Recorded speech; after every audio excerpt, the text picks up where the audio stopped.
Hello everyone and welcome back to the Dork Side. I'm the Dork in the Road and this is my 1,000 mile review of my Suzuki DRZ400S. Short version, it is probably the most fun I've ever had on a motorcycle.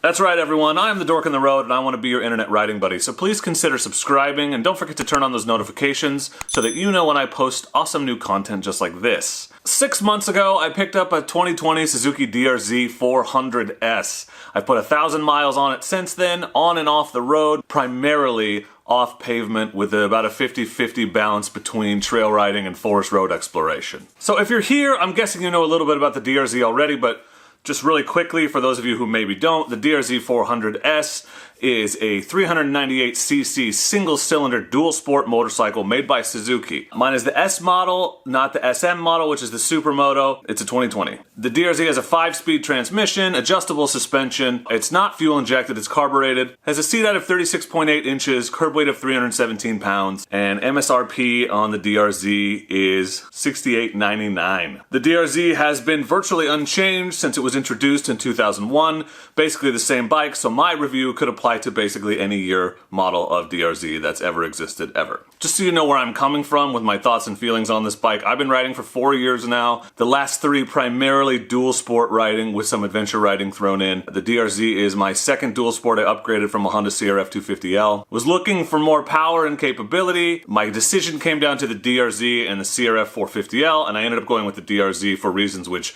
you can hear more about in my DRZ versus CRF 450L video, which I'll link for you up here.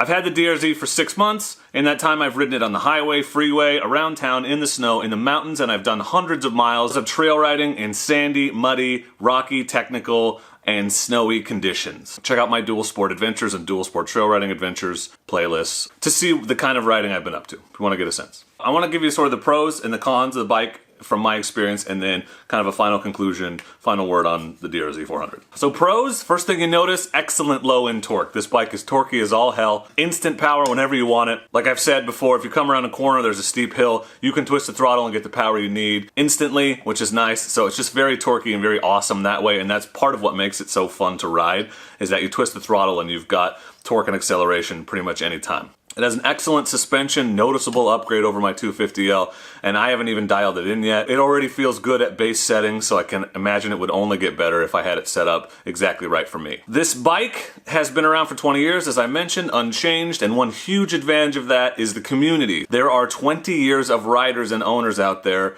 who can give you advice, talk about mods. There's no problem that has ever happened to this bike that somebody hasn't had before, and you can tap into that community and that expertise and knowledge that's out there. A newer bike, not so much that. The DRZ community is like a giant family that you become a part of when you buy a DRZ, and it has resources that you can tap into. So that's a big advantage of the bike, in my opinion. This bike is just confidence inspiring and capable. It's a motorcycle that constantly feels like it has your back. Anytime I've been unsure if I could get through, over, or up something, the DRZ is always like, I got you bro, and just carries me through.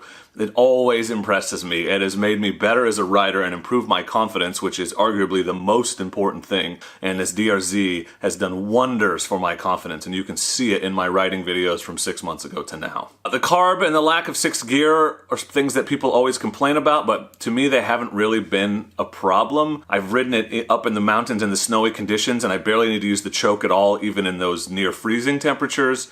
It usually just starts right up and goes. That warming up thing hasn't really been an issue, and I managed to go 75 miles an hour on the freeway in 5th gear, so it's more than capable of highway speeds. It's a little vibrating. I don't know if I'd want to do it for hours and hours and hours at a time, but that's true of any dual sport. People complain about those two things a lot, and to me they haven't been as big of a deal as I was led to believe they would be, so I would put that in the pros category. Some cons, some disadvantages. The seat.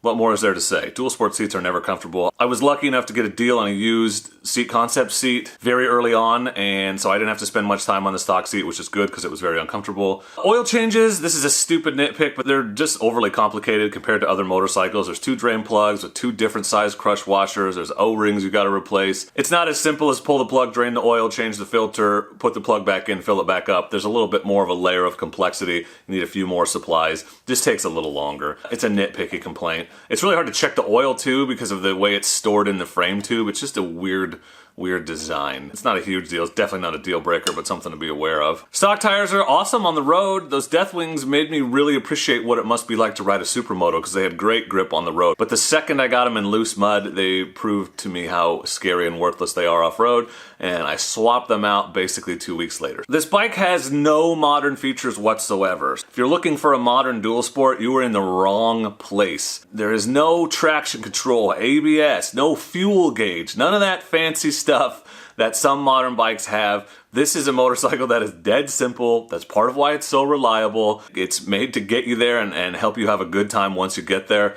but it's not fancy, it's not comfortable. I like to call it a caveman bike. It's dead simple. It's as simple and effective as a stone club. That's a compliment, believe it or not. Real quick, I just want to say thank you to my channel members and patrons, without whom content like this would not be possible. Channel members get early access to videos, merchandise discounts, and other perks, and if you're interested in more information, check out that join button right below the video. So my final verdict on this motorcycle, and my 6 months on it as a intermediate, mediocre dual sport off-road rider. My conclusion is this. It's the most fun I've ever had on a motorcycle. This is my, I don't know, 5th or 6th bike in 4 years. I've loved them all, I've enjoyed them all, but this motorcycle is so fun in every situation.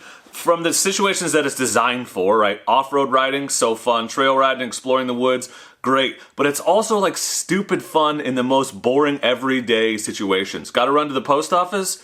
Hell yeah, I get to go on my DRZ and just rip around the city. It is just stupid fun. It has a throttle that begs to be twisted. It's like if you took the joy of motorcycling and distilled it into a potion that you could drink, and that feeling is what it's like to ride the DRZ400. I love riding this motorcycle. It has made me a better rider. That has inspired me with confidence. It is unbelievably fun all the time, in the snow, in the rain, in the mud, on the city streets, on the highway, on the freeway, whatever. I love riding it. That says a lot right there. It's just stupid fun to ride. The most smiles per mile of any motorcycle I've ever ridden, period. It comes into a real sweet spot in terms of power. Like, it has an amount of power that is like super fun. Like, you can do all the fun hooligan stuff you want to do, go off jumps, pop wheelies, whatever. But it's not so much power that you have to hold back and constantly be worried about it. It's a real sweet spot. They say it's more fun to ride a slow bike fast than it is to ride a fast bike slow. I wouldn't really throw it into the slow bike ridden fast category. It's probably a step above that, but it's that kind of fun. It's the, you don't have to worry about it fun. It's not gonna get away from you fun.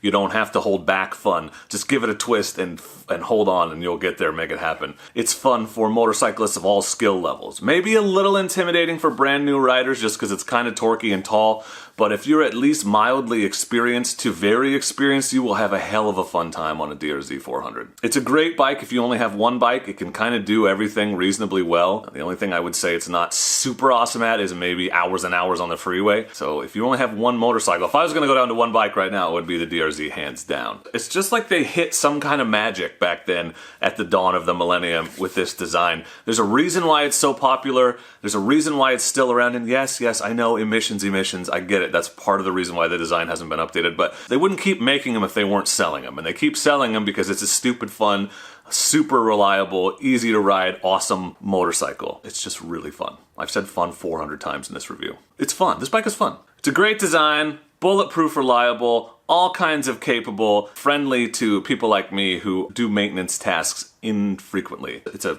bulletproof cockroach. The DRZ is quite possibly the most popular dual sport motorcycle of all time. It's got great genes. It's descended from the DR350, the bike that a lot of people call the first dual sport. It bears that lineage well and proudly. The DRZ has its quirks and downsides, but overall, it's an insanely capable bike in a relatively inexpensive package. So far, very happy with my decision to purchase one. If you're curious to learn more about my DRZ or the mods that I've done to it to make it more comfortable and more capable, please check out my DRZ400S mods video, which I'll link above for you. If you own a DRZ, what are your thoughts on it? How do you feel about your time on the bike? Leave those thoughts, leave your review in the comments below. Thank you very much for watching. I appreciate you, and please do not forget to be excellent to each other.